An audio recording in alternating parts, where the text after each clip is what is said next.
इस घटना के बाद न्यायालय में चल रहे मामलों और अपीलों के प्रभाव को समझना अत्यंत आवश्यक हो गया है। यह जानना महत्वपूर्ण है कि निर्णय कैसे बदले जाते हैं और इनका सामाजिक जीवन पर क्या असर पड़ता है। उपेंद्रनाथ राजखोवा, जो एक न्यायाधीश रहे हैं, का जीवन और उनके परिवार की परिस्थितियां इस घटना की पृष्ठभूमि को गहराई में समझने का एक माध्यम बन गई है, जो हमारी सोच को चुनौती देती है। राजखोवा परिवार का मामला असम के समाज और संस्कृति में महत्वपूर्ण चर्चाओं का एक विषय बन गया है, जिसमें स्थानीय त्योहारों का उल्लेख होता है और यह हमें सोचने पर मजबूर करता है कि हमारी परंपराएं कैसे प्रभावित होती है।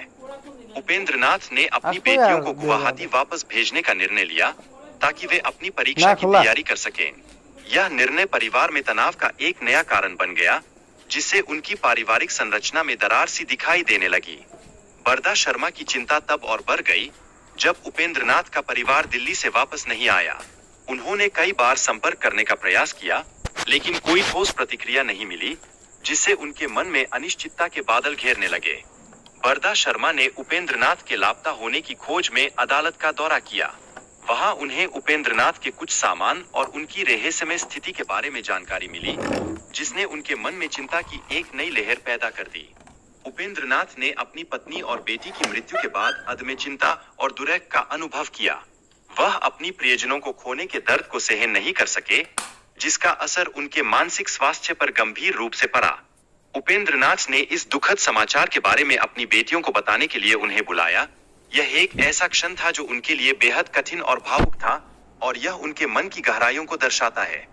इस घटना के बाद उपेंद्रनाथ ने आत्महत्या का प्रयास किया, जो उनकी मानसिक स्वास्थ्य की गंभीरता को स्पष्ट करता है। यह एक स्पष्ट संकेत था कि उनकी मनोदशा में कितनी गहरी दरारें आ चुकी थीं। उपेंद्रनाथ ने बगीचे में गर्रे खोदने और उन्हें बड़ा करने का आदेश दिया, जिससे परिवार का ध्यान उनकी ओर आकर्षित हुआ। यह कार्य एक अजीब तरह की स्मृति को ताजा करने के लिए किया गया था, जो सभी के मन में नई चिंता का संचार कर रहा था।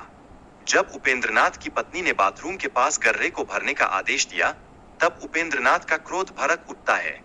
यह घटना उनके घर में बढ़ते तनाव की पहचान करती है, जो परिवार के लिए एक नई चुनौती बन गई।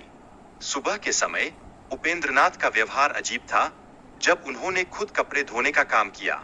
यह कार्य उनकी सामान्य दिनचर्या से बिल्कुल भिन्न था, जिससे उनके परिवार के सदस्य चौंक गए और चिंता में पड़ गए। उपेंद्रनाथ ने अपनी बेटियों को गुवाहाटी भेजने का बहाना बनाया, जबकि उन्होंने वास्तव में उनकी हत्या की थी। यह एक झूठा बयान था जो उसने अपने कर्मचारियों को दिया, और यह सब कुछ और भी जटिल बना गया। पुलिस ने जब खुदाई शुरू की, तब 4 मानव कंकाल और अन्य सामान बरामद हुए, जिससे हत्या की पुष्टि हुई। यह सबूत उपेंद्रनाथ के खिलाफ बेहद महत्वपूर्ण साबित हुआ और न्याय की ओर एक नया मोड़ लाया। उपेंद्रनाथ ने जेल में आत्महत्या का प्रयास किया, लेकिन चिकित्सकीय परीक्षणों में उनकी मानसिक स्थिति सामान्य पाई गई। इस घटना के बाद उनकी सुनवाई आगे बढ़ी, जो उनके जीवन के एक नए अध्याय की शुरुआत थी। उपेंद्रनाथ को न्यायालय द्वारा मौत की सजा सुनाई गई, जबकि उमेश को जीवन इम्प्रिजनमेंट का सामना करना पड़ा। इस मामले ने सुप्रीम कोर्ट तक की यात्रा की, जो न्याय के प्रति हमारी आशा को दर्शाता है। इस हत्या के पीछे का रहस्य कभी सामने नहीं आया, जिससे यह मामला और भी रहस्यमय बन गया। जांच में कोई ठोस सबूत नहीं मिले, जिससे लोगों की जिज्ञासा और बढ़ गई। उपेंद्रनाथ के फांसी के बाद यह सरकारी बंगला भूतिया बंगले के रूप में जाना जाने लगा। 2010 में इसे ध्वस्त कर दिया गया, लेकिन यह कहानी आज भी हमारे दिलों में गहराई से बसी हुई है।